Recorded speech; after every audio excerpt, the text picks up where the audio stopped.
नमस्कार दोस्तों, भजन भक्ति चैनल में आपका स्वागत है। वीडियो में आज बात करेंगे महाकुंभ मेला की, जो भारत के प्रयागराज में हर 12 साल में एक बार आयोजित होता है। इस बार 2025 में महाकुंभ बेहद खास है। इसकी सबसे बड़ी वजह ये है कि ग्रहों की जो स्थिति है वो बेहद दुर्लभ संयोग बना रही है, क्योंकि 144 साल के बाद महाकुंभ में समुद्र मंथन के संयोग बन रहे हैं। बताया जा रहा है कि यही शुभ संयोग समुद्र मंथन के दौरान भी बने थे। ऐसे में इस बार का महाकुंभ बेहद खास है। क्या आप जानते हैं कि महाकुंभ मेला पहली बार कब और कहां आयोजित हुआ था? इसके इतिहास से जुड़े कई ऐसे रहस्य हैं जिनके बारे में आज भी बहुत से लोग अनजान हैं। महाकुंभ दुनिया भर में इकलौता ऐसा धार्मिक पर्व है जहां एक बार में लाखों लोग एक साथ इकट्ठा होते हैं। कहा जाता है कि महाकुंभ का दृश्य अंतरिक्ष से भी दिखाई पड़ता है, और तो यूनेस्को ने भी इसे वर्ल्ड हेरिटेज साइट करार दिया है। लेकिन यह महाकुंभ क्या है? इस शब्द का मतलब क्या है? इसका दुर्वासा ऋषि और देवराज इंद्र से क्या ही संबंध है?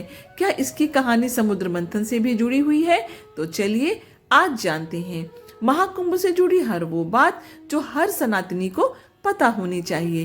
वीडियो में आगे बढ़ने से पहले आप सभी से विनम्र निवेदन है कि कृपया करके जिन्होंने अभी तक मेरे चैनल को सब्सक्राइब नहीं किया वो सब्सक्राइब कर लीजिए, क्योंकि मेरे चैनल पर ऐसी जानकारियां और धार्मिक कहानी आपको आगे भी मिलती रहेगी। मेरी वीडियो को लाइक भी करिए, इसे अपनी फैमिली और फ्रेंड के साथ शेयर भी करिए। कुंभ शब्द का मतलब होता है घड़ा। इसे अगर धार्मिक नजरिया से देखें तो महाकुंभ का मतलब हुआ अमृत से भरा विशाल घड़ा। दोस्तों, इस पर्व को धूमधाम से मनाने के लिए भारत के 4 पवित्र जगह प्रयागराज, हरिद्वार, उज्जैन और नासिक में महाकुंभ का आयोजन किया जाता है। और इस बार यह मेला उत्तर प्रदेश के प्रयागराज में लगने वाला है, जिसमें हिंदू धर्म के लोग काफी ज्यादा आस्था रखते हैं तथा देश विदेश से लाखों श्रद्धालु इस मेले में हिस्सा लेने के लिए भी आते हैं। इसके पीछे एक मान्यता भी है कि यहाँ स्नान करने से लोगों के सभी पाप नष्ट हो जाते हैं और उन्हें मोक्ष की प्राप्ति होती है। लेकिन यहाँ पर एक सवाल उठता है कि आखिर यह महाकुंभ का मेला 144 साल बाद इस बार क्यों लग रहा है और इसकी शुरुआत कैसे हुई? तो दोस्तों, इसके पीछे एक दिलचस्प और पौराणिक कथा बताई जाती है। एक बार ऋषि दुर्वासा जब देवताओं से मिलने पहुंचे तो उनकी मुलाकात देवराज इंद्र से हुई, जो अपने दिव्य हाथी ऐरावत पर बैठे हुए थे। उन्हें देखकर दुर्वासा ऋषि बड़े खुश हुए और अपने गले से फूलों की माला निकालकर उन्हें पहना दी। लेकिन अहंकार में डूबे इंद्रदेव ने वह माला अपने गले से निकालकर अपने ऐरावत हाथी के सूंड पर डाल दी। पर उसके बाद जो भी हुआ वह देवताओं के लिए किसी बुरे सपने से कम नहीं था। अहंकार में डूबे इंद्रदेव को ये अंदाजा भी नहीं था कि उन्होंने कितनी बड़ी गलती कर दी है, जो पूरे देवताओं को काफी ज्यादा भारी पड़ने वाली है। क्योंकि देवराज इंद्र का हाथी ऐरावत आखिर हाथी था, वो था तो एक जानवर। उसे कहाँ पता था कि ऋषि दुर्वासा कौन है और इस माला की क्या अहमियत है। उसने यह माला अपनी सूंड से पकड़कर नीचे फेंक दी, और यही नहीं बल्कि उसे अपने पैरों से कुचलने भी लगा। ऋषि दुर्वासा वहीं खड़े थे और यह सब कुछ उनके नजरों के सामने हो रहा था, जिसे देखकर उन्हें काफी ज्यादा अपमानित महसूस हुआ और उनकी आंखों में क्रोध की ज्वाला धधक उठी। उन्होंने देवराज इंद्र को श्राप देते हुए कहा, इंद्र, तुम देवताओं को बहुत ज्यादा अहंकार हो गया है। जाओ, मैं तुम्हें श्राप देता हूँ कि जिसके अहंकार में चूर होकर तूने मेरा तिरस्कार किया है, तेरी सारी वह संपत्ति, ऐश्वर्य और साम्राज्य तुझसे छिन जाएगा। ऋषि दुर्वासा का यह श्राप सुनकर इंद्र काफी भयभीत हो गए और उन्होंने ऋषि से माफ कर देने की गुहार भी लगाई। लेकिन ऋषि का यह श्राप बदला भी नहीं जा सकता था।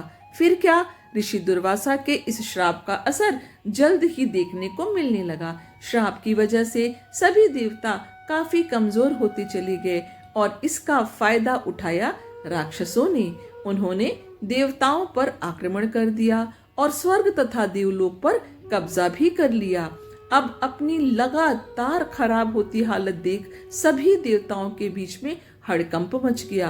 अपना सब कुछ गंवा देने के डर से देवराज इंद्र सहित सभी देवता भागे भागे ब्रह्मा जी के पास पहुंचे और सारी कहानी उन्हें बताई, लेकिन ब्रह्मा जी को भी इसका कोई समाधान नजर नहीं आया। तब वह सभी देवताओं को साथ लेकर क्षीर सागर में आराम कर रहे भगवान विष्णु के पास पहुंचे, जहां उन्होंने विष्णु जी को ऋषि दुर्वासा का दिया श्राप तथा राक्षसों के आक्रमण की जानकारी दी। उनकी बातें सुनने के बाद विष्णु जी ने एक पल सोचा और फिर एक उपाय भी बताया। उन्होंने सभी देवताओं से कहा कि आप सब राक्षसों की मदद लें और इस क्षीर सागर का मंथन करें। इससे जो भी अमृत निकलेगा उसे ग्रहण करते ही आप सभी फिर से ताकतवर और अजर अमर हो जाएंगे। भगवान विष्णु से यह सुनने के बाद देवताओं ने राहत की सांस ली और उनका आभार भी जताया। इसके बाद वह राक्षसों से मिले और समुद्र मंथन के बारे में उन्हें बताया। राक्षस भी अमृत के लालच में समुद्र मंथन के लिए तैयार हो गए थे। फिर क्या था, भगवान विष्णु की आज्ञा के अनुसार मंदार पर्वत को मथनी बनाकर उस पर रस्सी के जैसे वासुकी नाग को लपेटा गया और समुद्र मंथन शुरू किया गया। देवता और राक्षस वासुकी नाग के दोनों हिस्सों को पकड़कर एक साथ समुद्र मंथन करने लगे, जिसके परिणाम स्वरूप कुछ समय बाद ही समुद्र से तरह तरह की चीज निकलने लगी। सबसे पहले निकला हलाहल विष। इसके प्रभाव से पूरी सृष्टि में हाहाकार मच गया।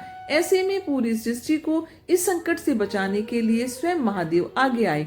उन्होंने उस विष को अपने गले में धारण कर लिया। इस विष के प्रभाव से उनका कंठ नीला पड़ गया था। उसके बाद वह नीलकंठ के नाम से भी जाने गए।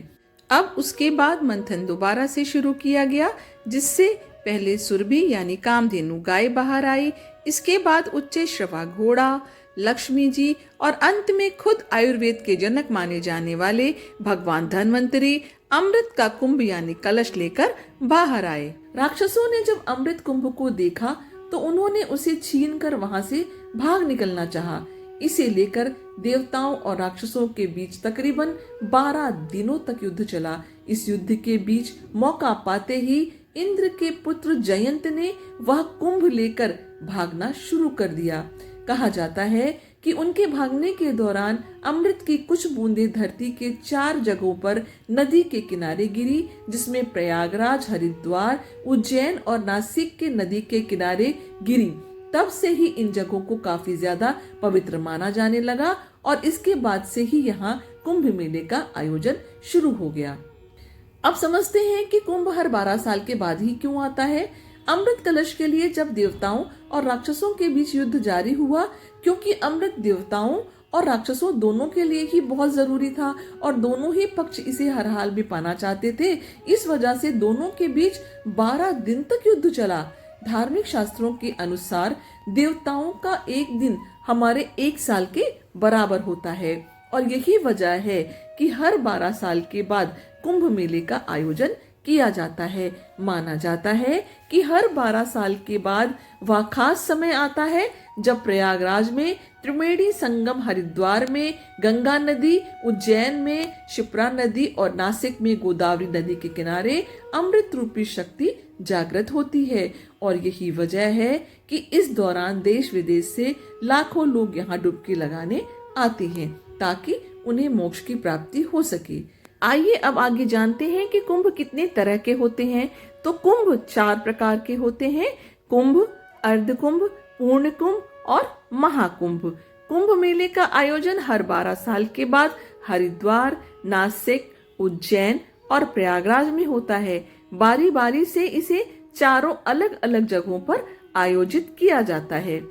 अर्धकुंभ 6 साल बाद मनाया जाता है और इसे प्रयागराज और हरिद्वार में आयोजित किया जाता है।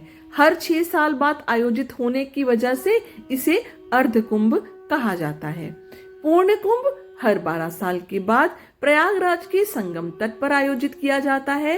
साधारण रूप से इसे समझें तो हर 12 साल के बाद जो कुंभ प्रयागराज में मनाया जाए उसे पूर्ण कुंभ कहते हैं। प्रयागराज में मनाए जाने वाले कुंभ को बेहद ही शुभ माना जाता है। इसके बाद आखिर में आता है महाकुंभ।